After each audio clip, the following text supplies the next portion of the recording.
Scan now. Meet Sovi, your new AI study buddy.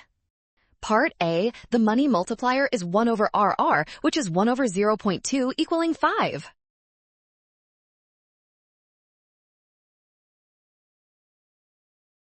The maximum change in the money supply is delta MS equals the multiplier times delta reserves, which is 5 times negative $100,000 equaling negative $500,000. On the vertical axis and quantity of money on the horizontal axis, a decrease in money supply shifts the vertical MS curve to the left.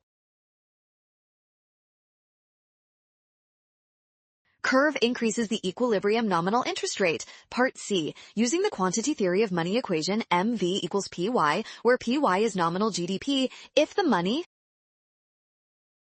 Great job working through that. Scan the code. You can learn better with Sovi. Watch out for sign errors and always double check each step carefully.